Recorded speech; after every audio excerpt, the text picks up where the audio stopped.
mengalir seperti air. Prinsip saya itu hidup itu harus mengalir seperti air dan hari ini harus lebih baik daripada hari kemarin. Itu harus seperti itu. Kita punya prinsip harus. Kita jalan ke depan, masa lalu hanyalah spion dalam kehidupan kita. Yang sewaktu-waktu hanya dilihat, tetapi kita harus menatapnya Harus tetap maju ke depan. Iya. Assalamualaikum warahmatullahi wabarakatuh. Selamat datang kembali di YouTube-nya Basa. Di kali ini acara ngobrol santai bareng Basa FM. Kali ini bareng saya Abu Yazid Asari, sih biasa dipanggil Ayas Azri. Tentunya kalau ngobrol santai nih, ngobrol tentunya pasti ada yang diajak ngobrol, dan kali ini saya sudah mendatangkan seseorang yang memotivasi bagi saya, yakni ownernya Semanis yang sekarang di Situbondo lagi viral nih, membuka beberapa cabang tentunya ya. Assalamualaikum warahmatullahi wabarakatuh, Neng Susi. Waalaikumsalam warahmatullahi wabarakatuh. Gimana kabarnya nih? Alhamdulillah sehat. Sehat ya, harus sehat, apalagi kita di masa pandemi seperti sekarang kan harus tetap menjaga imun tentunya. Wajib itu. Wajib. Kemudian Neng Susi kan ada tinggal di pondok nih ya. Betul. Di pondok kegiatan aktivitas Neng tuh sehari-hari apa sih? Macam-macam sih. Yang penting kita harus enjoy. Kalau saya wajibnya itu sebenarnya di pondok itu di universitas. Oh, di kampus. Ya, di kampus. Saya dosen di Fakultas Ekonomi di FASA, Fakultas Syariah dan Ekonomi. Fakultas Syariah dan Ekonomi Islam. Ya. Berarti kegiatan di sana selain di pondok juga ngajar di kampus gitu? Iya. Kalau di pagi hari ngajar di Madrasah Ibtidaiyah. Oh, ngajar bagi santri juga Ya, di madrasah. di diniyahnya. Di diniyahnya. Ya.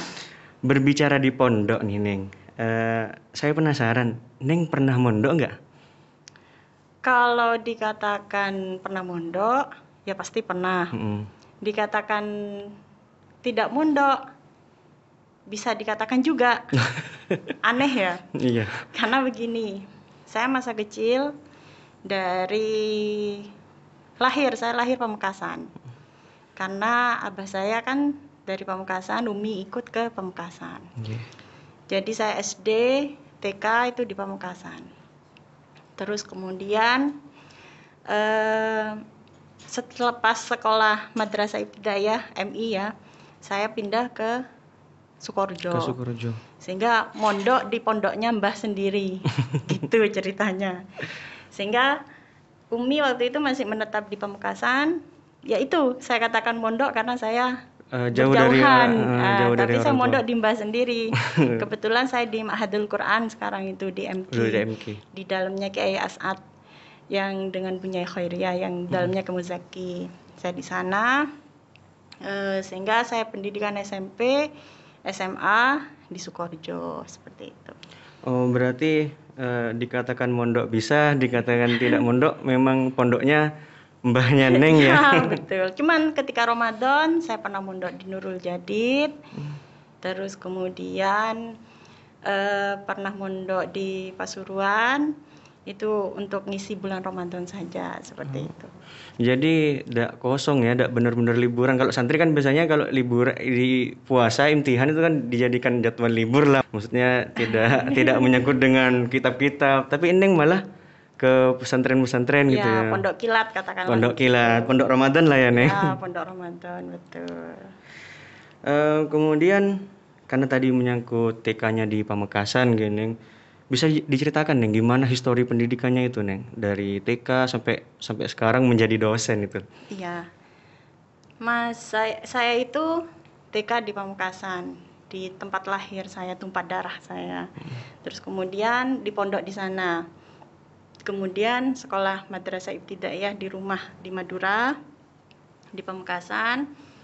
Selepas lulus dari Madrasah Ibtidaiyah, saya tinggal di Sukorejo, mondok di Ma'hadul Quran itu, sehingga saya SMP, SMA di Sukorejo. Selepas itu S1 saya di Malang, di Unisma.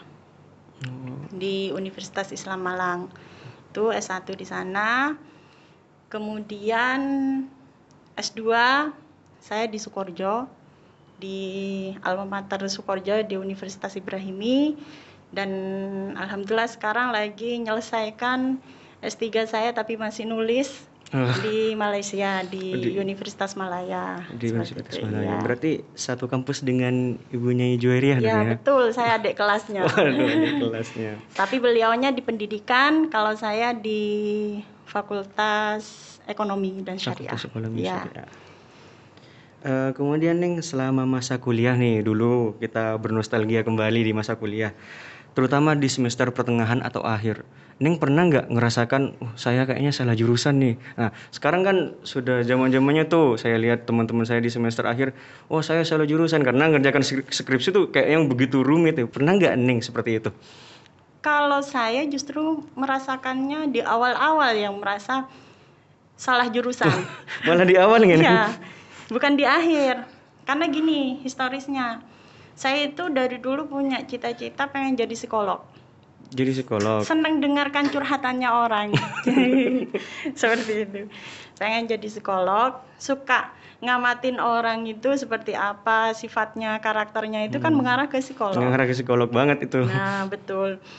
Cuman pada saat itu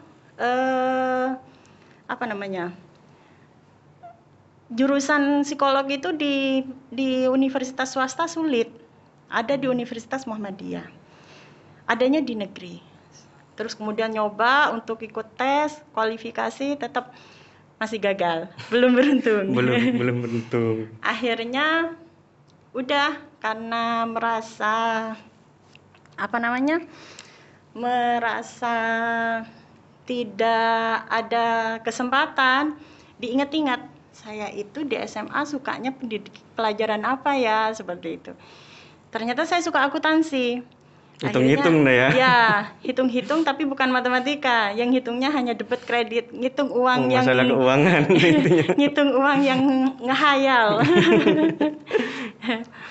Lantas akhirnya kan kebetulan saya kuliah itu memang didampingi Bu Nyai Ngiju, didampingi Kefawaid, beliau terus yang mengarahkan saya harus di mana. Terus kemudian beliau menyetujui saya ngambil akuntansi.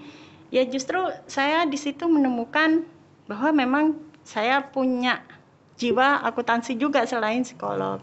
Sehingga sampai akhir pendidikan saya merasa nyaman dengan pendidikan akuntansi itu. Tidak merasa salah jurusan, justru merasa salah jurusan di awal.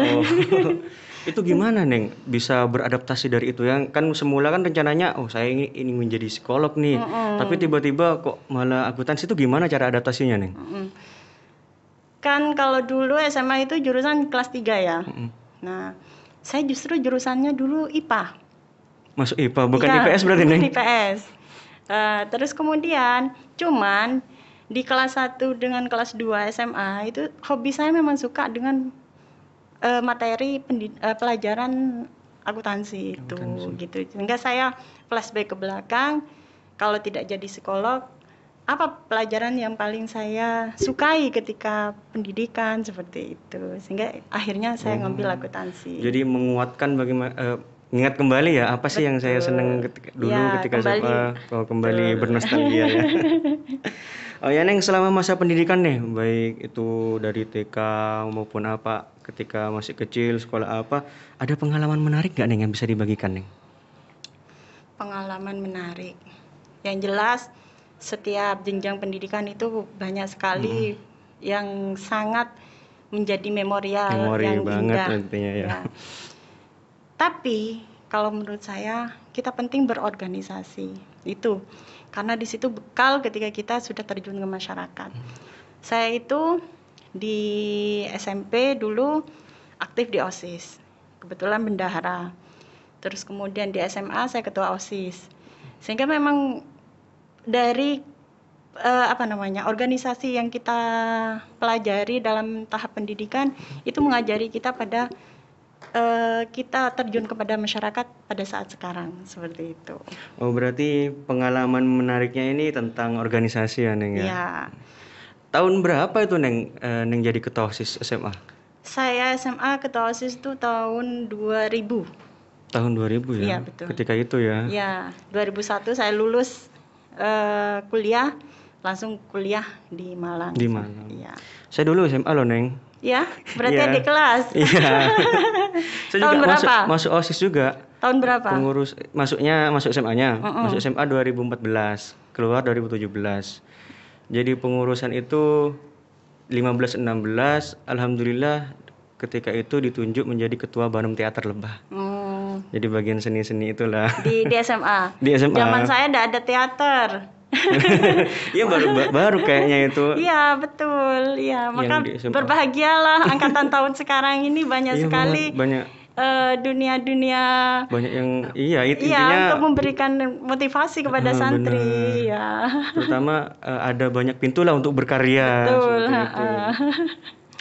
Oh iya tadi menyebut organisasi. Ini semasa kuliah pernah ikut organisasi apa saja? Kalau di kampus saya di Kosma, kemudian di Koperasi Mahasiswa saya bendahara, terus kemudian di BEM saya anggota bagian pemberdayaan perempuan.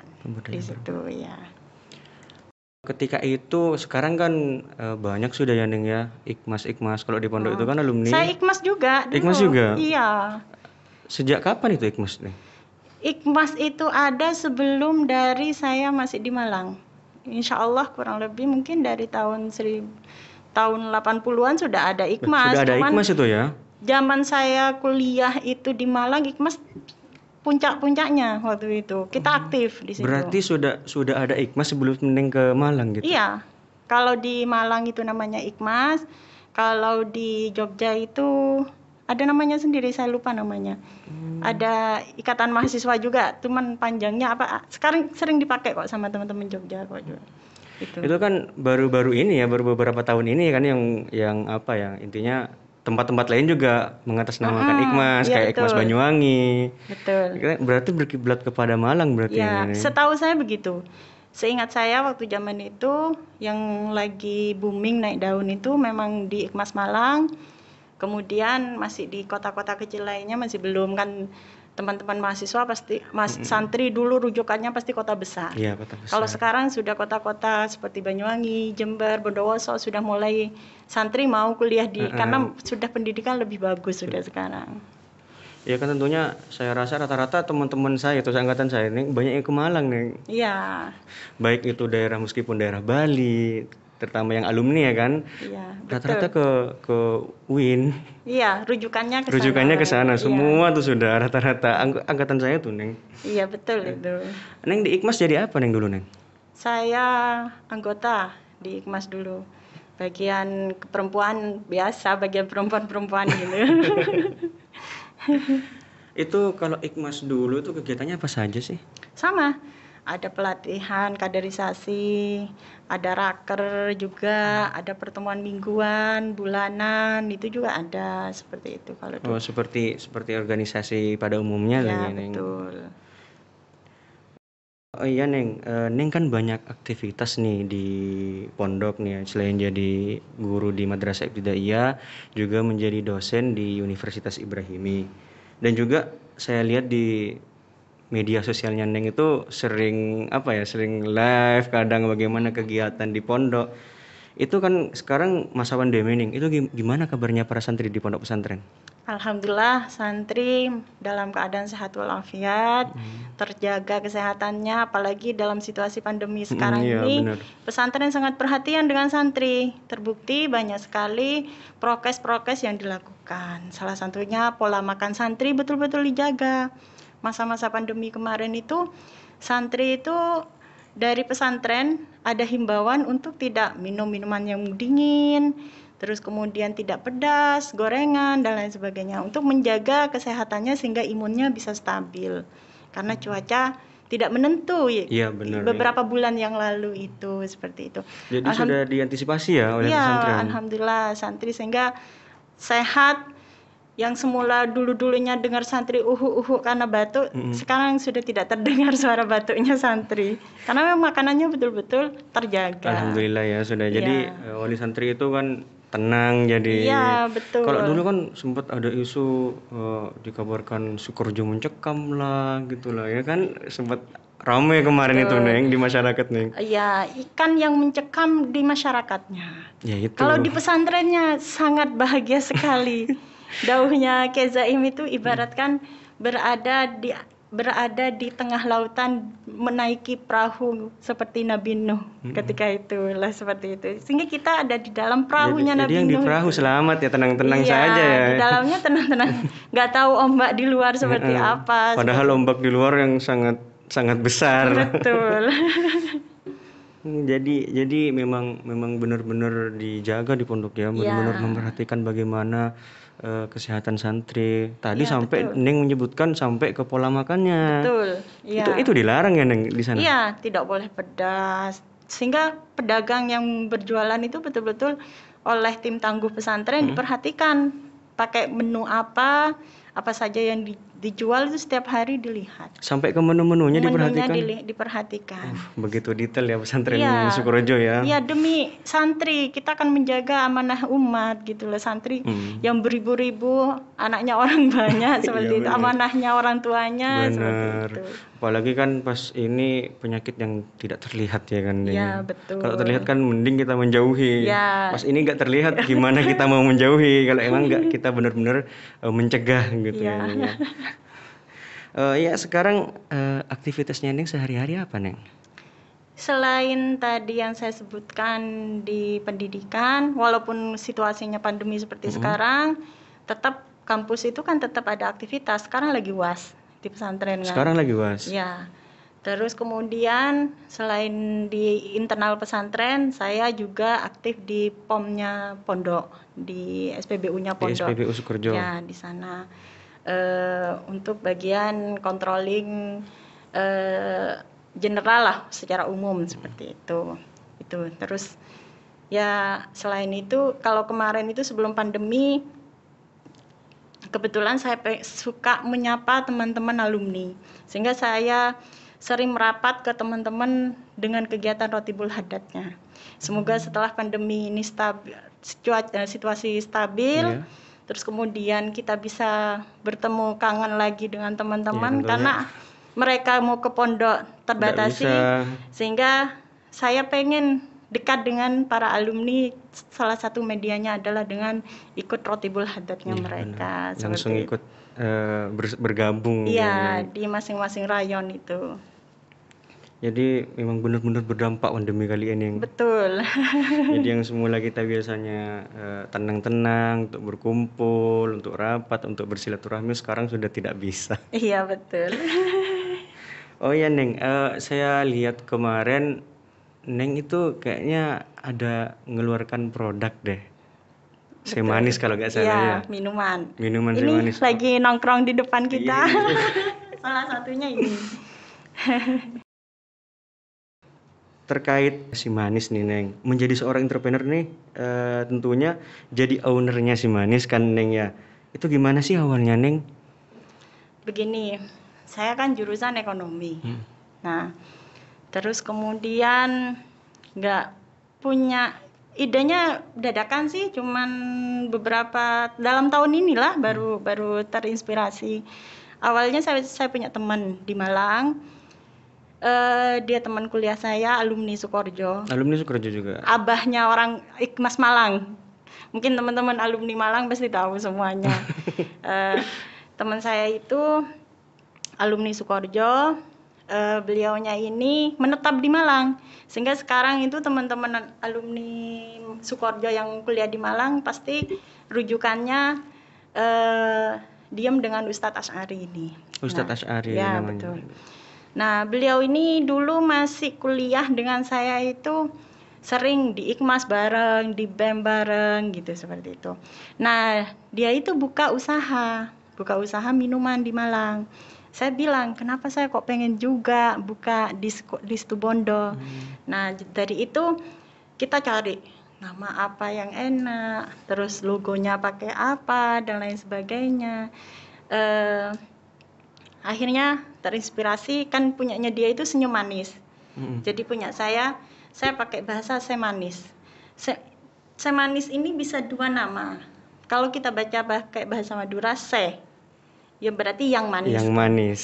Tapi kalau kita orang Indonesia, sehingga kita bisa baca semanis, berarti bermakna semanis gula, semanis madu, kan seperti itu. Artinya menyerupai manisnya itulah ya. Ya betul, semanis. Bermakna manis gitu loh. Nah kemudian saya pengen logonya, selama ini saya lihat boba dan minuman itu nggak ada yang berlogo orang berhijab. Mungkin bisa dilihat ini kan logonya berhijab. Nah seperti itu. Ini Neng ya? Ya mungkin ya. Sepertinya Neng ini ya. Karena kalau saya lihat tak lepas dari kacamata, kacamatanya ada di atasnya ini. Bisa jadi mungkin ya. Nah selama ini saya ketemu minuman itu kan nggak ada yang orang berhijab. Mungkin pernah ketemu nggak ya yang belum ya. Sehingga paling tidak minuman ini mewakili kaum hijabers. Berarti kan yang berhijabers wajib minum semanis ini gitu. Seperti itu. Oh, jadi terinspirasi dari alumni yang ada di Malang karena membuka minuman juga. Ya, jadi ingin membuka juga di Situbondo. Apalagi Situbondo ini cuacanya kan cuaca panas. Cocok sekali dengan minuman. Apalagi saat ini sekarang kan ya nggak ada hujan ini Neng. Iya. Tentunya yang diincar pasti minum-minuman yang dingin dan segar. Oh ya Neng, untuk si manis ini apa rencana kedepannya? Kan kemarin saya lihat buka pertama di Sukoharjo ya. Betul. Kemudian di Bungatan. Betul. Kemarin saya dengar juga, saya lihat itu di Sembagos. Oh saya benar-benar ngikutin loh Neng. Alhamdulillah. Harus kalau selegram harus ngikuti. Saya kayaknya ya ini selegram loh. Itu gimana rencana kedepannya Neng? Nah awal sih sederhana sekali. Saya cuma pengen punya satu stand minuman kata saya. Saya taruhlah di POM Sukoharjo seperti itu, karena di POM itu semua orang kan mampir. Ternyata kok sepertinya animo masyarakat semakin bagus. Saya nambah lagi, mengalir seperti air. Prinsip saya itu hidup itu harus mengalir seperti air, dan hari ini harus lebih baik daripada hari kemarin. Itu harus seperti itu. Kita punya prinsip harus. Kita jalan ke depan, masa lalu hanyalah spion dalam kehidupan kita. Yang sewaktu-waktu hanya dilihat, tetapi kita harus menatapnya tetap maju ke depan. Iya. Kan sudah buka cabang nih di beberapa tempat. Apakah punya rencana lagi untuk buka cabang lagi? Insya Allah. Wajib, harus punya ya? Obsesi. Ya. Kan ini kita sudah ada 4, insya Allah bulan depan ini di September kita buka di Besuki, dan rencana juga di kota. Kita di kota nanti konsepnya pengennya kafe. Ada model-model kafe ya. Terus kita rencananya mau tambah dengan makanan-makanan ringan dan lain sebagainya. Insya Allah, Bismillah, semoga bismillah. Ya, semoga diperlancar ini. Dan nanti bisa merambah ke kota-kota di luar kota, bisa di bisa Jember, itu kalau sudah meningkat kan tidak hal yang menjadi yang mungkin, yang semula tidak mungkin menjadi mungkin nanti merambah ke beberapa kota yang lain. Dan minuman ini juga bisa bisa kerjasama dengan siapa yang mau kerjasama dengan kita, bisa gitu loh, tidak harus saya sendiri gitu loh, karena saya memang pengen memberdayakan ekonomi santri seperti itu. Saya ingin masyarakat itu juga ikut menikmati bagaimana indahnya mencari kehidupan itu dengan nikmat gitu loh, seperti itu. Berarti juga menjalankan wasiatnya Ki As'ad berarti Neng. Kan salah satunya betul. Memberdayakan ekonomi masyarakat, bener nggih? Betul. Manis ini buka kerjasama itu gimana Neng? Ya betul. Minuman semanis ini kita franchise-kan juga, sehingga mungkin teman-teman yang di desa bisa mau kerjasama dengan kita, bisa franchise, bisa beli dari harga kita bisa 20 juta sampai 45, tergantung produknya berapa yang kita berikan, terus kemudian box kontainernya seperti apa, seperti itu. Sehingga nanti para pemirsa yang berminat bisa kerjasama ke kita, terus kemudian nanti dari kita dapat kontainer, dapat cup, terus kemudian dapat bubuknya juga dari minumannya dan semuanya, sealernya, tinggal terima beres dan dapat training jadi baristanya. Semanis. Jadi baristanya sudah ada trainingnya tuh ya, Neng ya? Ada, karena memang kita satu resep semuanya. Biar rasa tidak berubah, biar tetap sama. Meskipun gitu. Cabang di mana-mana rasa tetap menyatu ya. Betul, ya. Ada pesan nggak, Neng, buat teman-teman nih yang yang lihat kita atau yang dengar kita yang ingin membuka usaha seperti Neng atau bahkan ingin membuka usaha lain? Ya. Yang jelas kita harus bisa memajukan kehidupan ini, apalagi dengan musim pandemi seperti sekarang. Kita harus bisa beradaptasi dengan new normal, katakanlah seperti itu. Sehingga kita harus bisa membaca situasi dan kondisi apa yang harus kita lakukan sekarang. Jangan meratapi sesuatu yang terjadi pada saat sekarang, tapi harus menikmati apa yang terjadi pada saat sekarang. Caranya bagaimana? Kita harus bisa beradaptasi. Utamanya ekonomi. Karena apa? Kita mencari bekerja seperti sekarang ini, mencari uang lah, katakanlah mencari nafkah lah seperti sekarang ini, niatkan untuk kita beribadah kepada Allah seperti itu.